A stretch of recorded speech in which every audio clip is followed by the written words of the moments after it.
Hello, BookTube, and welcome back to a series of videos in which I'm reading you a book. We are reading Pride and Prejudice by Jane Austen in celebration of Jane Austen July, a venerable BookTube event. It's now in, I think, its 8th year, or maybe more. And I decided impromptu just to read Jane Austen's Pride and Prejudice to you with copious Steve annotations. So we are up to chapter 17. The Bennet girls have met Mr. Wickham, who is new to town. He has bought a commission in the regiment, and he is dreamy. Oh my God, he's so dreamy. Curvy shoulders that he obviously works on, maybe a little human growth hormone, pillowy pecs, a dancer's narrow hips, poutish lips, wavy, dirty blonde hair. Oh, he's the bee's knees. And he has captivated every one of them, including Elizabeth, who really ought to know better. But they're not the only people he has a relationship with, because when Mr. Darcy meets him on the street while Elizabeth is watching, they exchange a glance that could melt butter. It's obvious that they have a long and fraught relationship, that they know each other. And the dinner party, right after that, Elizabeth gets the lowdown from Mr. Wickham. That Darcy has been horrible to him, absolutely horrible, deprived him of a living that should have been his, has been jealous and spiteful their whole adult lives. And that if chance finds them in the same neighborhood, well, he's not going to avoid Mr. Darcy. Mr. Darcy will have to avoid him. And Elizabeth is outraged. She's the one who hears this story, and she's outraged by this horrible behavior on the part of Mr. Darcy. And it fits with with the bad impressions that she's received of Darcy already. He doesn't do himself any favors. He makes bad impressions wherever he goes. First impressions, wherever he goes. So they have a wonderful time anyway at the Phillipses, and then they come back home, and all that's left is discussion, because there is another event coming up. That dinner in town in Meryton was wonderful fun. Everybody had a great time. Jane Austen doesn't stress it, but everybody had a great time. But there is another event coming, a big event. There's a ball at Netherfield Hall. But first, we want to chat just a bit. So this is chapter 17. Elizabeth related to Jane the next day what had passed between Mr. Wickham and herself. Jane listened with astonishment and concern. She knew not how to believe that Mr. Darcy could be so unworthy of Mr. Bingley's regard. Notice she can't help but see it through Mr. Bingley. She's smitten with him, and he with her. And yet, it was not in her nature to question the veracity of a young man of such amiable appearance as Wickham. She's not going to question him because he's so dreamy. It looks like he was poured into that waistcoat. The possibility of his really endured such unkindness was enough to interest all her tender feelings, and nothing therefore remained to be done but to think well of them both, to defend the conduct of each, and throw into the account of accident or mistake whatever could not be otherwise explained. She feels an urge to defend Darcy. They have both, said she, been deceived, I dare say, in some way or other, of which we can form no idea. Interested people have perhaps misrepresented each to the other. It is, in short, impossible for us to conjecture the cause or circumstance which may have alienated them without actual blame on either side. She's not defending Darcy because she likes Darcy. She's defending Darcy because she's in love with Darcy's friend. Very true indeed. And now, my dear Jane, what have you got to say in behalf of interested people who have probably been concerned in this business? Do you clear them too? Or shall we be obliged to think ill of somebody? This is Elizabeth railing at her sister for always wanting to see the glasses half full. Laugh as much as you choose, but you will not laugh me out of my opinion. My dearest Lizzie, do but consider in what disgraceful light it places Mr. Darcy to be treating his father's favourite in such a manner, one whom his father had promised to provide for. It is impossible. Truer words were never spoken. But Elizabeth, she's on our side. We don't like him either at this point, so no man of common humanity, no man who had any value of his character, could be capable of it. Can his most intimate friends be so excessively deceived in him? Oh, no. I can much more easily believe Mr. Bingley's being imposed on than that Mr. Wickham should invent such a history of himself as he gave me last night. Names, facts, everything mentioned without ceremony. If it not be so, let Mr. Darcy contradict it. Besides, there was truth in his looks.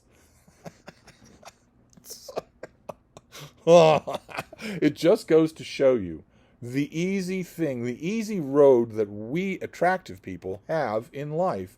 People are willing to do anything for us. It is difficult indeed. It is distressing. One does not know what to think. I beg your pardon. This is Elizabeth. I beg your pardon. One knows exactly what to think. But Jane could not think with certainty on only one point, and could think with certainty on only one point, that Mr. Bingley, if he had been imposed on, would have much to suffer when the affair became public. That's all she could think of, is him. The two young ladies were summoned from the shrubbery where this conversation passed by the arrival of some of the very persons of whom they had been speaking. Mr. Bingley and his sisters came to give their personal invitation for the long-expected ball at Netherfield, which was fixed for the following Tuesday. The two ladies were delighted to see their dear friend again, called it an age since they had met, and repeatedly asked what she had been doing with herself since their separation. Because keep in mind, she spent a few days at Netherfield Hall sick. To the rest of the family they paid little attention, avoiding Mrs. Bennet as much as possible, saying not much to Elizabeth, and nothing at all to the others. They were soon gone again, rising from their seats with an activity which took their brother by surprise, and hurrying off as if eager to escape from Mrs. Bennet's civilities. But we don't know what those were. Her civilities to Mr. Collins were wonderful. No problem with them at all. They weren't fake, they weren't tinny, they weren't full of malapropisms. They were perfectly normal. But anyway, the narrator will have her say. The prospect of the Netherfield ball was extremely agreeable to every female of the family. Mrs. Bennet chose to consider it as a given in compliment to their eldest daughter. Quite possibly true. And was particularly flattered by receiving an invitation from Mr. Bingley himself, instead of a ceremonious card. I think she probably got that personal invitation because Jane was in the house. Guessing here, but I think that's true. Jane pictured to herself a happy evening in the society of her two friends and the attentions of their brother, and Elizabeth thought with pleasure of dancing a great deal with Mr. Wickham, and of seeing a confirmation of everything in Mr. Darcy's looks and behavior, because Darcy and Wickham will be there together. The happiness anticipated by Catherine and Lydia depended less on any single event or any particular person, for though they each, like Elizabeth, meant to dance half the evening with Mr. Wickham, he was by no means the only partner who could satisfy them, and a ball was, at any rate, a ball. And what about... well, she's not ignored. And even Mary could assure her family that she had no disinclination for it. And then we get a quote, because the narrator wants to make sure we're laughing at Mary. She's the only one who's quoted here. We're told that all the girls are looking forward to the ball, but she's the only one we get a quote from. While I can have mornings to myself, said she, it is enough. I think it no sacrifice to join occasionally in evening engagements. Society has claims on all of us, and I profess myself one of those who consider intervals of recreation and amusement as desirable for everybody. And the narrator wants us to laugh at her and how pompous she is. Most of the readers of this book are going to be that weird quasi-human tribe called introverts. And what they read here is exactly what they live. Well, as long as I get time to myself to build up my energy, I guess I can go. If I have my mornings to myself to read, then I can maybe charge my batteries for a night out. That's all that introverts are hearing there. They're not laughing at Mary. Anyway. Elizabeth's spirits were so high on the occasion that though she did not often speak unnecessarily to Mr. Collins, she could not help asking him whether he intended to accept Mr. Bingley's invitation, and if he did, whether he would think it proper to join in the evening's amusement. And she was rather surprised to find that he entertained no scruple whatever on that head, and was very far from dreading a rebuke either from the Archbishop or Lady Catherine de Bourgh by venturing to dance. So innocently, Elizabeth asked Mr. Collins, "Do you plan on going to this dance? You are a cleric, after all. You might think it improper. And if you're going, do you plan on partaking in anything?" She has no idea. At this point, right now, she has no... This is the last second where this is going to be true, but at this point, she has no idea that he has transferred his matrimonial intents from Jane to herself. None whatsoever. So she blunderingly, out of an excess of spirits, she asks him, "Are you going to go to the ball? And if you go, are you going to participate? In other words, are you going to dance?"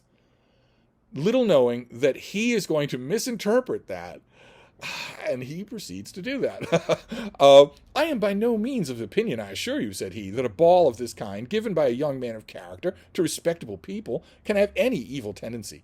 and I am so far from objecting to dancing myself that I shall hope to be honoured with the hands of all my fair cousins in the course of the evening, and I take this opportunity of soliciting yours, Miss Elizabeth, for the first 2 dances especially. A preference which I trust my cousin Jane will attribute to the right cause, and not to any disrespect for her. Oh, that is a double blow, as you're going to see. That is brutal on Elizabeth. Elizabeth felt herself completely taken in. She had fully proposed being engaged by Wickham for those early dances, and to have Mr. Collins instead. Her liveliness had been never worse timed. There was no help for it, however. Mr. Wickham's happiness and her own were perforce delayed a little longer, and Mr. Collins' proposal accepted with as good a grace as she could. She was not the better pleased with his gallantry from the idea it suggested of something more. It was now first struck her that she was selected from among her sisters as worthy of being the mistress of Hunsford Parsonage, and of assisting to form a quadrille table at Rosings in the absence of more eligible visitors. The idea soon reached to conviction as she observed his increasing civilities towards herself, and heard his frequent attempt at a compliment on her wit or vivacity. And though more astonished than gratified herself by this effect on her charms, it was not long before her mother gave her to understand that the probability of their marriage was exceedingly agreeable to her. Elizabeth, however, did not choose to take the hint, being well aware that a serious dispute must be the consequence of any reply, because the reply is going to be no. She doesn't want to argue with her mother, especially on the eve of a ball. Mr. Collins might never make the offer. Until he did, it was useless to quarrel about him. Remarkable self-control on her part, to make up for her lack of self-control that got her into this problem. If there had not been a Netherfield ball to prepare for and talk of, the younger Miss Bennets would have been in a pitiable state at this time, for from the day of the invitation to the day of the ball there was such a succession of rain as prevented their walking to Meryton even once. No aunt, no officers, no news could be sought after. The very shoe roses for Netherfield were got by proxy. The decorations for their shoes had to be delivered from town. Even Elizabeth might have found some trial of her patience in weather which totally suspended the improvement of her acquaintance with Mr. Wickham. Still thinking only of him. And nothing less than a dance on Tuesday could have made such a Friday, Saturday, Sunday, and Monday endurable to Kitty and Lydia. So even so, you wouldn't have wanted to be in Longbourn for those days. Everybody's crawling the walls. But that's the end of the chapter, and we see the end there is just heartbreaking. Because in an excess of enthusiasm, Elizabeth asks Mr. Collins. She never talks to him unless she has to, but she makes a point of just vivaciously asking him, "Are you going to go? And are you going to dance?" And not only does he say he's going to go, but he claims the first 2 dances with her, which were otherwise going to go to that dreamy Mr. Wickham. In his tight breeches. And not only that, but the way he claims those dances gives Elizabeth her first horrifying realization that he is here to take her as a wife. And that it has her mother's complete approval. It's not really stressed by Jane Austen, but it's made obvious that Elizabeth realizes for the first time not only Mr. Collins' intent, but that a conversation has been had between him and her mother. It's not a surprise to her mother. Elizabeth knows what her answer is going to be. Her answer is going to be no. She's not going to marry Mr. Collins, but she doesn't want to make a fuss out of it. But how horrible. How horrible to think, not only that this is getting between her and Mr. Wickham, but that it entails so much more than that. So much more than just losing those precious first 2 dances. So anyway, there's fraught nature in the air, and as Jane Austen expertly builds the expectation of the ball at Netherfield Hall. That will clearly be the next big thing on the horizon. So I'll wrap this up for now, and we will move on next time. Thank you, fellow Janeites.